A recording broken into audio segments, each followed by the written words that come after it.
Fala, torcedor vascaíno, o bilionário russo, dono do Mônaco da França, é mais um interessado na compra da SAF do Vasco da Gama.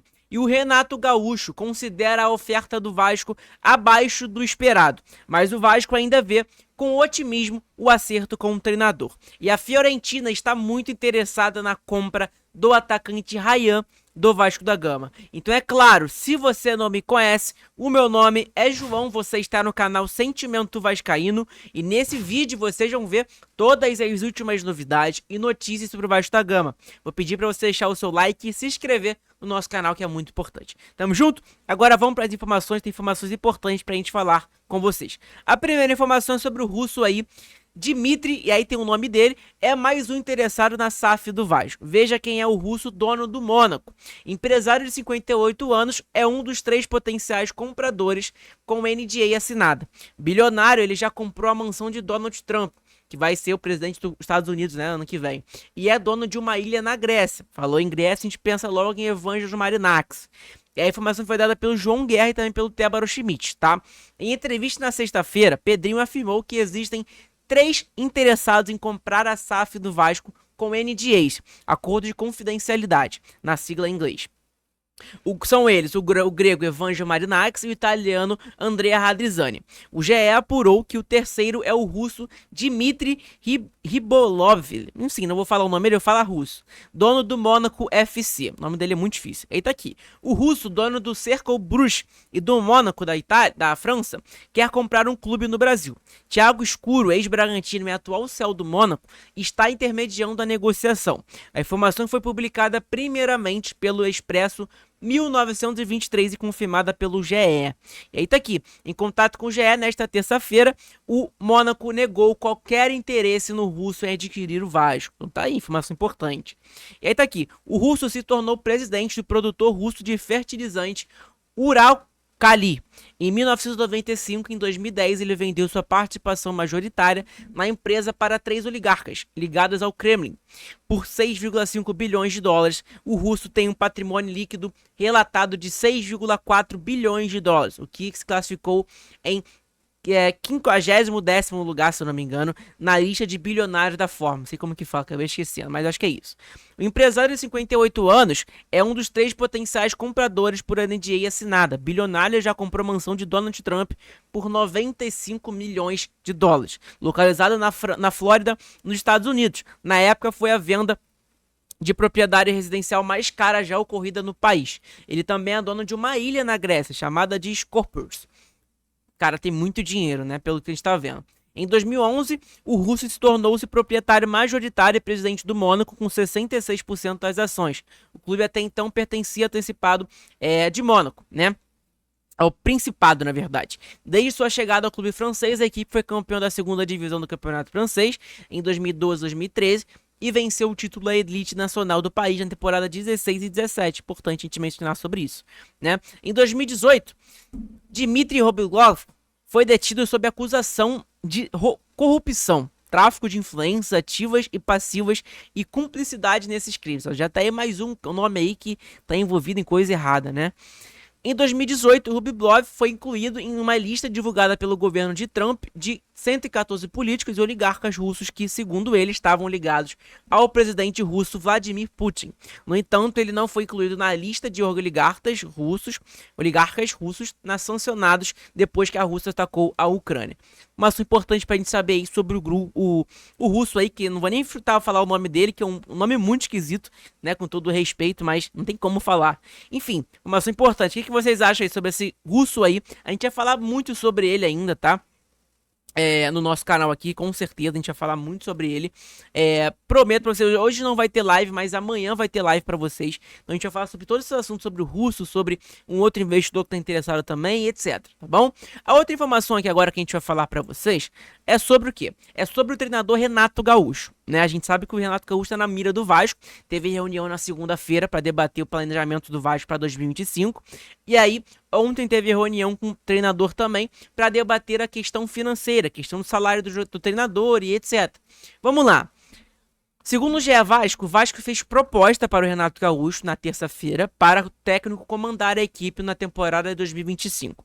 A decisão está às mãos do treinador Renato Gaúcho neste momento. Então, Vasco já fez a proposta pelo treinador, agora basta o treinador aceitar ou não a proposta do Vasco da Gama.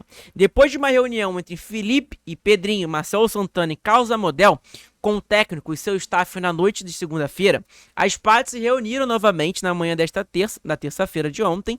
Desta vez, o CEL, Carlos Amodel e Marcelo Santana se encontraram com o empresário do técnico para avançar na parte financeira do negócio. Cara, informação importante pra gente saber. E aí, logo em seguida, essa informação do Gabriel Andreso, que é a seguinte: Renato Gaúcho considera a oferta abaixo do esperado, mas o Vasco ainda vê um otimismo e acerto.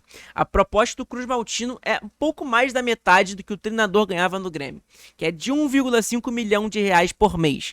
Ou seja, o Vasco oferece algo em torno de 750 mil reais, né? Se a gente for pensar aí na metade, um pouquinho a mais. Cara, é muita diferença, né? Uma diferença gritante, se a gente for parar pra pensar. Mas, com todo respeito, mas eu não pagaria nunca 1.500.000 de salário pro Renato Gaúcho. 1 milhão até vai. 1 milhão até vai pelo Renato. Mas, cara, 1.500.000 não tem como.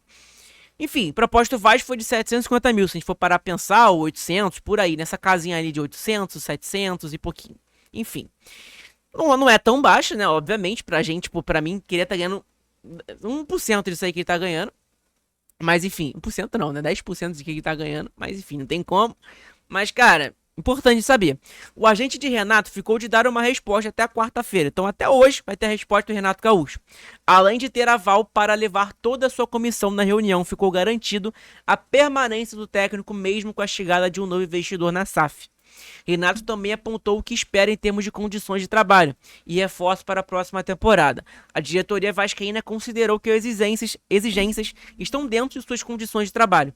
Então, o Renato Gaúcho fez a exigência dele lá e a diretoria confirmou que está ali no planejamento do Vasco, né? Dá para colocar no planejamento do Vasco, tem lugar e etc. Enfim, o que vocês acham sobre isso?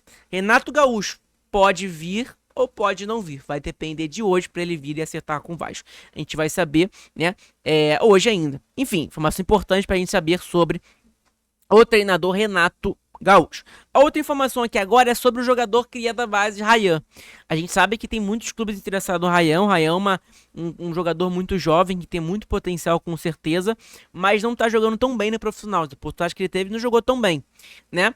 Vamos lá. O Vasco não deve criar obstáculos à venda de Ryan, especulado na Fiorentina. Famoso por revelar grandes nomes, o Vasco pode negociar mais de suas promessas para o futebol europeu. O jovem Ryan entrou na mira da Fiorentina da Itália, que acena com uma proposta para o início do próximo ano. Ryan sempre foi um destaque nas categorias de base do clube e na seleção brasileira, mas ainda não se firmou no time principal. O clube italiano observa o atacante há um bom tempo e quer contar com ele em 2025. O interesse da Fiorentina foi informado pela Atenção Vascaínos e confirmada pela reportagem da Itatiaia. Para levar Ryan, a multa ultrapassa a casa de 440 milhões de reais, valor inacessível para os italianos que estão interessados no jogador. A gente sabe muito bem disso, né? A multa pode ser 1 bilhão, mas o clube pode oferecer 100 milhões, dependendo da situação do clube, que é do Vasco hoje, vende por 100 milhões. E vamos lá, olha aqui. Comenta-se nos corredores de São Januário os valores mais próximos de 90 milhões de reais. Seria a proposta. A diretoria não deve criar empecilho para negociar Ryan.